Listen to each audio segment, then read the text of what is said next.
ሰላም ጤና ይስጥልን ክቡራትና ክቡራን በመላው ዓለም የምትገኙ የጣና ቴሌቪዥን ቤተሰቦች እንደምንዋላችሁ አክብሮታዊ ሰላምታችን በያላችሁበት የምድር ዳርቻ ሁሉ ይድረሳችሁ እያልን የመጋቢት 19 ቀን 2018 ዓ.ም የጣና ቴሌቪዥን የዕለቱን ዜናችንን ይዘንላችሁ ቀርበናል። እስከ መጨረሻው አብራችሁን እንድትቆዩ በአክብሮት እየጠየቅን የሰዓቱን መረጃዎች ርዕሶቹን አስቀድመን እናስደምጣችኋለን።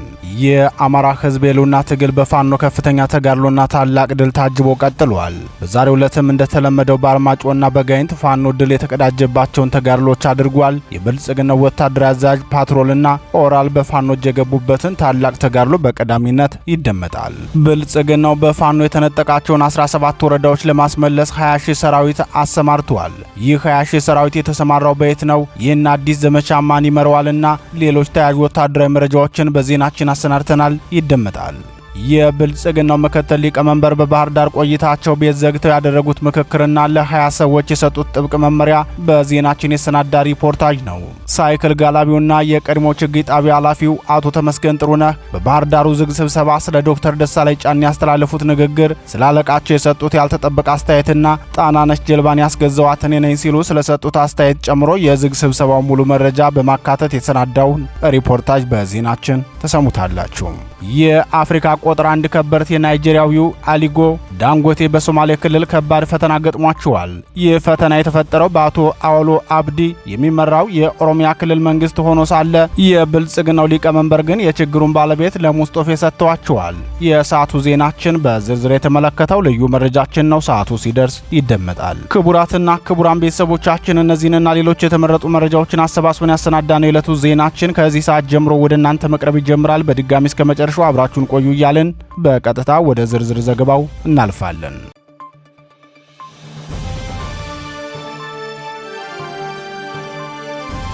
ፋኖ በአርማጭሆና ጋይንት የአማራ ፋኖ ብሔራዊ ንቅናቄ ደጃዝማች በላይ ዘለቀ በጎንደር አርማጭሆ ባደረገው ውጊያ የብልጽግናው ወታደራዊ አዛዥ ከነ ፓትሮሉና ኦራሉ በቁጥጥር ስር አውሏል። በጋይንት አውራጃ በተደረገው ውጊያ ደግሞ የጎንደር ጠቅላይ ግዛት እዝ ወደ አርብ ገበያ ጉዞ ያደረገ በነበረው የብልጽግናው ሰራዊት ላይ ከፍተኛ ምት አድርሶበታል።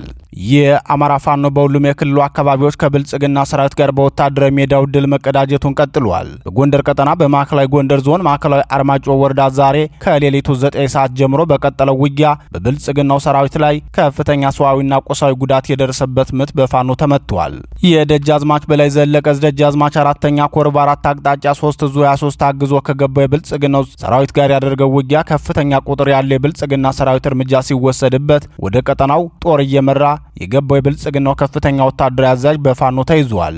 የብልጽግና ሰራዊት ወደ ማዕከላዊ አርማጭሆ የገባው ማሰሮ ደንብን ለመቆጣጠር እንደነበር የገለጸው የደጃዝማች በላይ ዘለቀ ከፍተኛ አመራር በከፈትንበት የተቀናጀ ምት 1 ኦራል 1 ፓትሮልና 1 ከፍተኛ ባለማረግ የጠላት ጦር አዛዥን በቁጥጥራችን ስራ አድርገናል።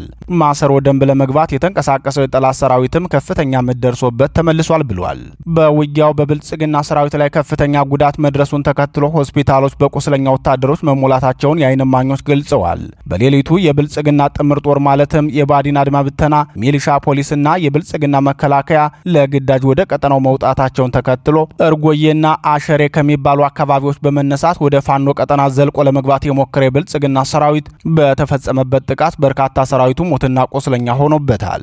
ውጊያው 3 ዙ 23 ሞርተር፣ ዲሽቃና ሌሎች የቡድን መሳሪያዎች ተጠቅሞ የነበረው የብልጽግናው ሰራዊት በፋኖ የደረሰበት ምት ካሰበው በላይ እንደሆነበት የአካባቢው ነዋሪዎች ለጣና ቴሌቪዥን ገልጸዋል። በእግረኛና በሜካናይዝድ ታግዞ በአራት አቅጣጫ ወደ ፋኖ ቀጠና የገባው የብልጽግና ሰራዊት ከፍተኛ ወታደራዊ ኪሳራ ማስተናገዱን ተከትሎ አሁንም ከባድ መሳሪያዎችን በዘፈቀደ እየተኮሰ እንደሚገኝ ምንጮቻችን ጨምረው ገልጸዋል። የብልጽግና ሰራዊት በከፈተ የዘፈቀደ ተኩስ የዜና እስከተጠናቀረበት እኩለ ቀን ድረስ የደረሰው ጉዳት በውል ባይታወቅም አካባቢው በርካታ አርብቶ አደሮች የሚኖሩበት በመሆኑ በቁም እንስሳት ላይ ከባድ ጉዳት ማድረሱን የዓይን እማኞች አረጋግጠዋል። በተያያዘ ዜና በጋይንት ግንባር ከነፋስ መውጫ ተነስቶ ወደ ታች ጋይንት አርብ ገበያ አቅጣጫ እንቅስቃሴ ያደረገ የብልጽግናው ሰራዊት በተፈጸመበት ድንገተኛ ጥቃት ከፍተኛ ምት አስተናግዶ ተመልሷል። ከነፋስ መውጫ በርካታ በርካታ ኃይሉን ይዞ ወደ አርብ ገበያ እንቅስቃሴ ያደረገው ሰራዊት ገና ከነፋስ መውጫ ከተማ ሳይወጣ ፋኖ ተኩስ የከፈተበት ሲሆን መሽጎበት ወደ ነበረው ካምፕ ተመልሶ መግባቱ ታውቋል። በውጊያው የብልጽግናው ሰራዊት የዙ 23 ሞርተርና ዲሽቃ ድብደባ የፈጸመ ሲሆን በፋኖ ብርቱ ክንድ ወደ መጣበት መመለሱ ታውቋል። ውጊያው በማረሚያ ቤት ዙሪያና በክታክታ እንደተደረገ የአማራ ፋኖ ብሔራዊ ንቅናቄ ጎንደር ጠቅላይ ግዛት እዝ 206ኛ ከፍ ያለው ደሴ ኮር ህዝብ ግንኙነት ክፍል አስታውቋል። የብልጽግናው ሰራዊት ከነፋስ መውጫ ተነስቶ ወደ አርብ ገበያ እንቅስቃሴ የጀመረው የአማራ ፋኖ ብሔራዊ ንቅናቄ ጎንደር ጠቅላይ ግዛት እዝ ገብርዬ ክፍለ ጦር የተቆጣጠረውን አርብ ገበያ ከተማን ጨምሮ መላውን ታች ጋይንት ወረዳን መልሶ ለመቆጣጠር ነበር።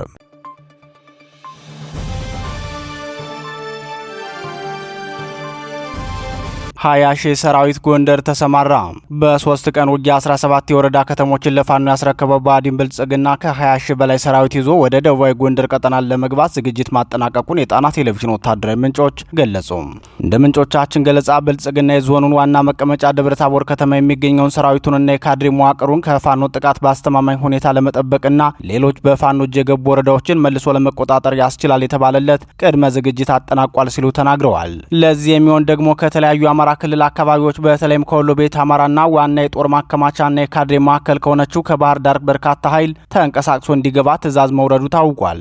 የብልጽግናው ሰራዊት ደቡባዊ ዕዝ ሙሉ በሙሉ በሜካናይዝድ ታግዞ ወደ ደቡባዊ ጎንደር እንዲገባ ተወስኗል ሲሉ የገለጹት ወታደራዊ ምንጮቻችን ከዚህ በፊት በጎንደር ቀጠና የሰሜን ምዕራብ ዕዝ ሙሉ ኃይሉንና ምስራቅ ዕዝ ከፍተኛ መጠን ያለውን ሰራዊቱን አሰማርቶበት መቆየቱን አስታውሰዋል። የብልጽግናው ጄኔራሎችና የደህንነት ተቋማት በጋራ ባስቀመጡት የዘመቻ ኦፕሬሽን 20 ሺህ የሚጠጋ ሰራዊት ወደ ደቡባዊ ጎንደር ዞን እንዲገባ ትዕዛዝ ማውረዳቸውን ተከትሎ በብአዴን አመራሮች በኩል ቅሬታ መቅረቡ ታውቋል። የብአዴን አመራሮች ቅሬታ ያቀረቡት የሚገባው ሰራዊት ቁጥሩ አነስተኛ ነው በማለት ነው። ከወራት በፊት በዞኑ የጸጥታ ኃይል ሰላም ማስከበር ይችላል የሚል ሪፖርት አቅርቦ የነበረው የዞኑ ብልጽግና መዋቅር ዛሬ 20 ሺህ ሰራዊት አይበቃኝም ማለቱን ተከትሎ ከፍተኛ ወቀሳ እንደቀረበበትም ምንጮቻችን ጠቁመዋል። ወደ ደቡባዊ ጎንደር ዞን የገባው የብልጽግናው ሰራዊት ከአማራ ክልል የተለያዩ ስፍራዎች ኃይል እንዲቀነስ በማድረግ መሆኑን የገለጹት ወታደራዊ ምንጮቻችን ከባህር ዳር፣ ከወልዲያ፣ ከምስራቅ ጎጃምና ምዕራብ ጎጃም ተጨማሪ ኃይል ወደ አካባቢው እንዲገባ መታዘዙን አስታውቀዋል። በዚሁ ቀጠና በተደረገው ውጊያ ከ26 በላይ የብልጽግና ባለስልጣናትና ከ5 በላይ ወታደራዊ መኮንኖች በፋኖ እርምጃ እንደተወሰደባቸው ይታወቃል። አሁን ብልጽግናው ባቀደው ዘመቻ በወታደራዊ መሪዎች ላይ የደረሰውን ጉዳት ለመበቀልና በዞኑ የተለያዩ አካባቢዎች የምርጫ ጣቢያዎችን ለመዘርጋት በሚል እንደሆነ ታውቋል። በዚህም የዞኑ ባለስልጣናት የኃይል አለመመጣጠን ይኖራል የሚል ቅሬታ ማቅረባቸውን ተከትሎ በቀጣይ ሳምንት ጀምሮ አየር ኃይሉ ከፍተኛ ድጋፍ እንዲያደርግ መግባባት ላይ መድረሳቸው ታውቋል። ከዚህ በፊት ፋኖ ወደ ደብረታቦር ከተማ ዘልቆ መግባቱን ተከትሎ በግማሽ ቀን ውጊያ የብልጽግናው አየር ኃይል ከ27 በላይ የድሮን ድብደባ መፈጸሙ ይታወሳል።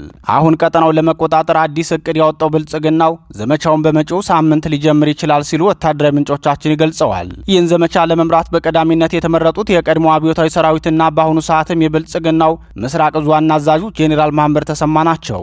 ጄኔራሉ በቅርቡ ባህር ዳር በተደረገው የወታደራዊ መሪዎች ስብሰባ ላይ ይህን ዘመቻ ለመምራት ፍላጎታቸውን የገለጹት ራሳቸው ናቸው። ለዚህ የዘመቻ እቅዳቸው ዓላማ የመጀመሪያውን የመስክ ልየታ ስራ መስራታቸውን ምንጮቻችን ተናግረዋል። ጄኔራሉ የኃይል ማሰባሰቢያ ማዕከል በማድረግ አዲስ ዘመን ከተማን የመረጡ ሲሆን በትናንትናው ዕለት በሜካናይዝድ ታጅበው አዲስ ዘመን ገብተው ነበር። በቀጣይም ከባህር ዳር ከጎጃምና ከአንዳንድ የጎንደር አካባቢዎች ተቀንሶ ወደ ደቡብ ጎንደር የሚመጣውን ኃይል ማዘዣውን አዲስ ዘመን አድርጎ ዘመቻ ሊጀምር ይችላል የሚሉ ጥቆማዎች ወጥተዋል።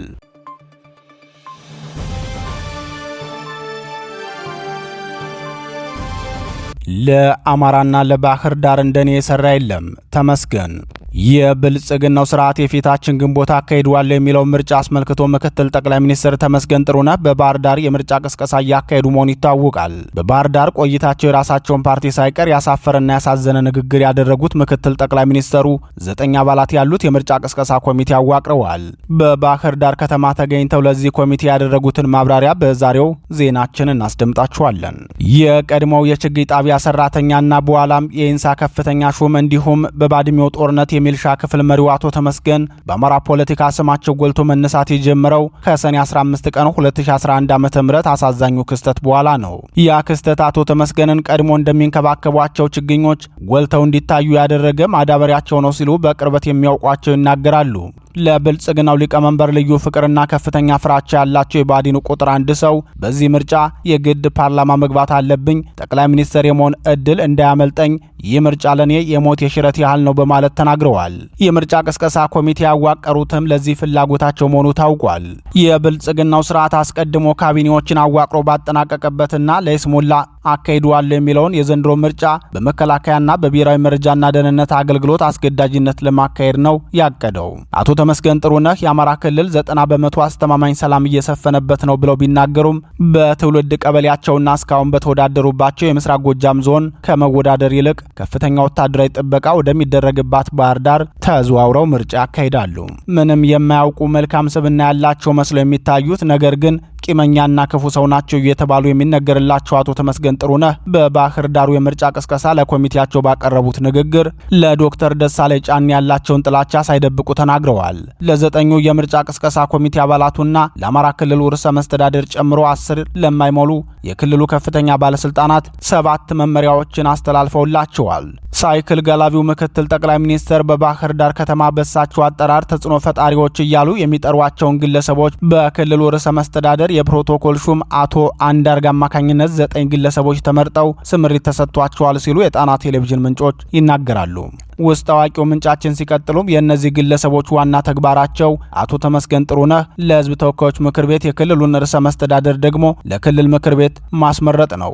የመጀመሪያ ተግባራቸው የሆነው አቶ ተመስገን ከሕዝብ ጋር ትውውቅ ለማድረግ ወደ ባህር ዳር ሲመጡ በእነዚህ ሰዎች የተመረጡና የተቀሰቀሱ ሰዎችን በባህር ዳር ኤርፖርት በመገኘት አቀባበል ማድረግ ነበር። ከዛ በኋላ አቶ ተመስገን ጥሩነህ ከእነዚህ ኮሚቴዎች ጋር አጭር ስብሰባ አድርገዋል። በዚህ ስብሰባቸውም የብልጽግናው ሰራዊት ምክትል ኢታማዦር ሹም እና የአማራ ክልል ኮማንድ ፖስት ሰብሳቢው ጄኔራል አበባው ታደሰ መከላከያን በመወከል ሲገኙ የብሔራዊ መረጃና ደህንነት የውስጥ ደህንነት ዋና መምሪያ ዳይሬክተሩ አቶ ዳንኤል ታዬና በብሔራዊ መረጃና ደህንነት አገልግሎት በውስጥ ደህንነት ዋና መምሪያ የአማራ ክልል ዋና አስተባባሪ አቶ ምግባር ተገኝተዋል። የአማራ ክልል ርዕሰ መስተዳደርና የፕሮቶኮል ሹማቸውም ተሳታፊ ነበሩ ሲሉ ተናግረዋል።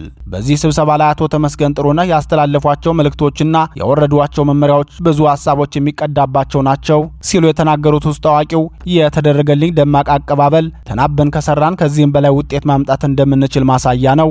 ይህ ስኬታማ የኮሚቴው ስራ ስለሆነ ልትመሰገኑ ይገባል በማለት ምስጋናቸውን በማቅረብ ነበር አስተያየታቸውን የጀመሩት። አቶ ተመስገን ባህር ዳር ሲገቡ በሃይማኖት አባቶችና በሀገር ሽማግሌዎች የሚመራው ኮሚቴ ያደረገላቸው አቀባበል የሌላ ሀገር መሪ እንጂ ክልሉን ላለፉት 7 ዓመታት ወደ ቀውስ የመሩ የክልሉም ሆነ የአገሪቱ የቀውስ አካል የሆኑ ግለሰብን ለመቀበል የተደረገ አይመስልም ነበር። ምርጫው ተካሂዶ አዲስ መንግስት እስከሚመሰረት ድረስ የብልጽግናው መከላከያ ክልሉን በኮማንድ ፖስት መምራቱን እንደሚቀጥል አቶ ተመስገን በዚሁ ስብሰባ ላይ ተናግረዋል። በዚህ ንግግራቸው የክልሉ መሪ ጄኔራል አበባው ታደሰ እንጂ ርዕሰ መስተዳድሩ አይደለህም ሲሉ መልእክት ማስተላለፋቸው ነው። መከላከያው ከክልሉ መውጣቱን ያዘገየዋል። ምክንያቱም በራሳችሁ የጸጥታ መዋቅር ክልሉን መምራት እንደማትችሉ ታያችሁ እኮ በማለትም የብአዴንን ፖለቲካ መዋቅር አቅመቢስነት ተናግረዋል። በአማራ ሕዝብ ላይ የታወጀው አስቸኳይ ጊዜ አዋጅ ሳይነሳ ለ3 ዓመታት እንዲቆይ ተደርጓል። ይህ ኮማንድ ፖስት አሁንም ቀጣይነት እንደሚኖረውና ዋና ዓላማና ተግባሩም ከብልጽግና ተቃራኒ ሆነው የሚንቀሳቀሱ ማናቸውንም ኃይሎች በቁጥጥር ስር ያውላል፣ በተዘጋጀ ማቆያ ቦታ ያስቀምጣል ሲሉ የብልጽግናውን አፋኝ ስርዓት ባህሪና ቀጣይ ጉዞ አሳውቀዋል። ሌላው አቶ ተመስገን በዕለቱ ያስተላለፉት መልእክት እውቅናና ክብር ሊሰጠኝ ይገባል የሚል ይዘት ያለው መልእክት ነው። ምክትል ጠቅላይ ሚኒስትሩ በንግግራቸው እንደምታውቁት ከላይም ከታችም እሳት እየወረደብኝ ለአማራ ክልል በተለይም ለባህር ዳር ከተማ ከፍተኛ ስራዎችን ሰርቻለሁ። ከኔ በላይ ለዚህ ክልልና ለከተማችን የሰራ የለም። አዲሱን የአባይ ድልድይ፣ የባህር ዳር ስቴዲየም፣ የባህር ዳር ኤርፖርት ማስፋፊያ እንዲሁም የጎርጎራና ጊዮን ሆቴል በአዲስ መልክ እንዲሰሩና ዘመናዊ ጀልባ እንዲገዛ አድርጌያለሁ። እነዚህን ለህዝቡ ማስተጋባት አለባችሁ ብለዋል። በዚህ የአቶ ተመስገን ጥሩነህ ንግግር ላይ ከላይም ከታችም እሳት እየወረደብኝ የሚለው ሀሳባቸው አነጋጋሪ እንደሆነ አስተያየት ሰጪዎች ይናገራሉ። ከሳቸው በላይ ያለው ኃይል ጠቅላይ ሚኒስትሩ ብቻ ናቸው። ታዲያ ለአቶ ተመስገን እሳት ሆነው እየለበለቧቸው ያሉት የብልጽግናው ሊቀመንበር ናቸው ማለት ነው የሚል ጥያቄ አንስተዋል። በዚህ ብቻ ያላበቁት አቶ ተመስገን ያለቃቸውን ወንበር እንደሚመኙና ያንን ለማግኘትም እኔ የግድ ፓርላማ መግባት አለብኝ፣ ምክንያቱም በፌዴራል ደረጃ ጠቅላይ ሚኒስትር ለመሆን ቢታሰብ የግድ የህዝብ ተወካዮች ምክር ቤት አባል መሆን ግዴታ ነው። በ2013 የተሰራው ስህተት እንዳይደገም ደሳለኝ ጫኔ ሾልኮ የገባበት እድል ድጋሚ እንዳይፈጠር አብን ያደረሰውን በደል አይታችኋል። ምርጫውን የሚያደናቅፉ ሰዎች ይጠናሉ፣ እርምጃም ይወሰዳል። ሪፖርት የምታደርጉት ለዳንኤልና ምግባሩ ነው ሲሉ መልእክትና መመሪያ አስተላልፈዋል። ለምርጫ ቅስቀሳ ኮሚቴ አባላቱም ለእያንዳንዳቸው 5 ሚሊዮን ብር እንደመደቡላቸውና በቀጣይ አፈጻጸማቸው እየታየ የገንዘቡን መጠን በጥፍ እንደሚጨምርላቸው ከምርጫው በኋላም ለእያንዳንዳቸው ከፍተኛ መጠን ያለው ገንዘብ መኖሪያ ቤትና የኃላፊነት ቦታ እንደሚሰጣቸው አቶ ተመስገን ቃል በመግባት ስብሰባው መጠናቀቁን ምንጫችን ተናግረዋል።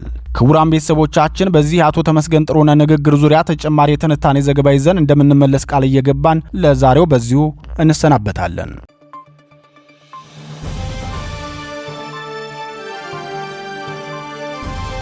ዳንጎቴ የማዳበሪያ ፋብሪካ ተቃውሞ ተነሳበት። የእርሻ መሬታቸውን ለፋብሪካ ግንባታ የተወሰደባቸውና በቂ ካሳ ያላገኙት በሶማሌ ክልል የጎዴ አርሶ አደሮች በትጥቅ የታገዘ አመጽ ማንሳታቸው ተገለጸ። የብልጽግናው ሊቀመንበር በአዲስ ዓመት መባቻ ላይ ባደረጉት ንግግር በተያዘው ዓመት የማዳበሪያና የተፈጥሮ ጋዝ ፋብሪካን ገንብተው እንደሚያጠናቀቁ መግለጻቸው ይታወሳል።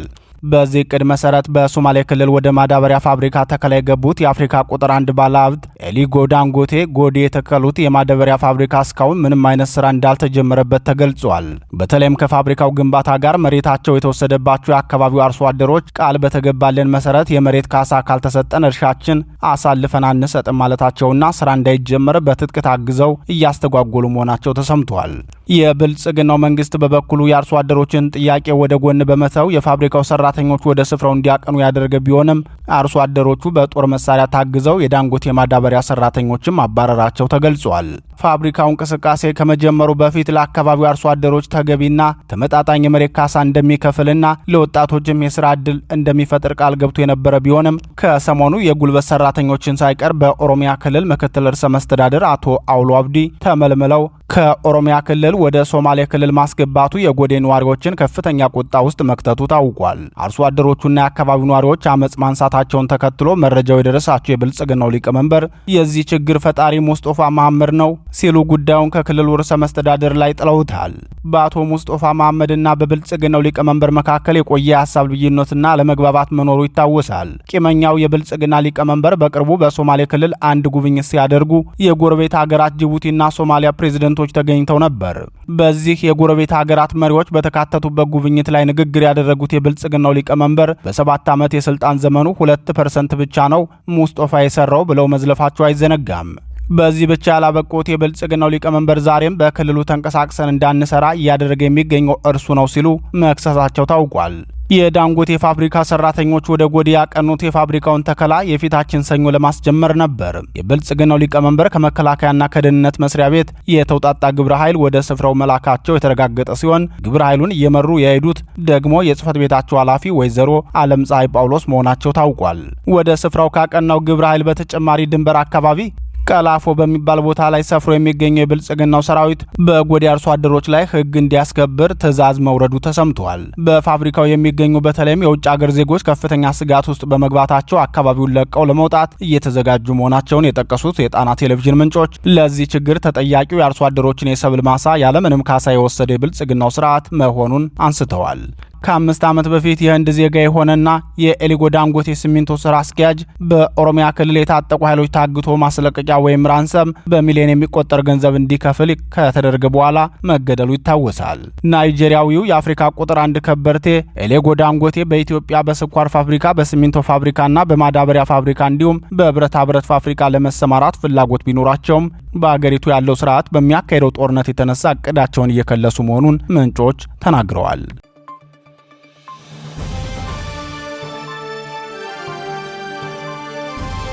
ክቡራትና ክቡራን የጣና ቴሌቪዥን ደጋፊዎች የአማራ ሕዝብን ትግል ማዕከል በማድረግ ውግንናውን ለአማራ ሕዝብ ማዕከላዊ ኮዝ ዘላቂ ጥቅምና የተቆጠሩ ጥያቄዎች ያደረገው ጣና ቴሌቪዥን ትግሉ የገጠመውን የስትራቴጂክ አመራር ክፍተት እንዲሞላ ሕዝባዊ መሰረቱን አስጠብቆ እንዲቀጥል በማድረግና ሚዛናዊ የመረጃ ተደራሽነትን በጥራት በፍጥነትና በታማኝነት እያቀረበ የሚገኘውን የጣና ቴሌቪዥንን ለመደገፍ በርካቶች በምን እንደግፍ የሚል ጥያቄ ስታቀርቡልን መቆየታችሁ ይታወቃል።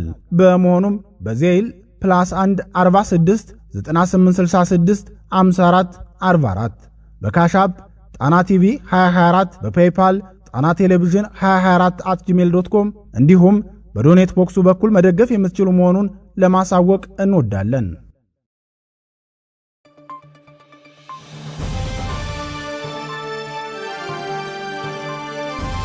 ክቡራትና ክቡራን የጣና ቴሌቪዥን አድማጭ ተመልካቾቻችን የሰዓቱ ዜናችን የተከታተላችሁትን ይመስል ነበር። ምርጫችሁ ስለምታደርጉን እናመሰግናለን። ጤና ይስጥልን።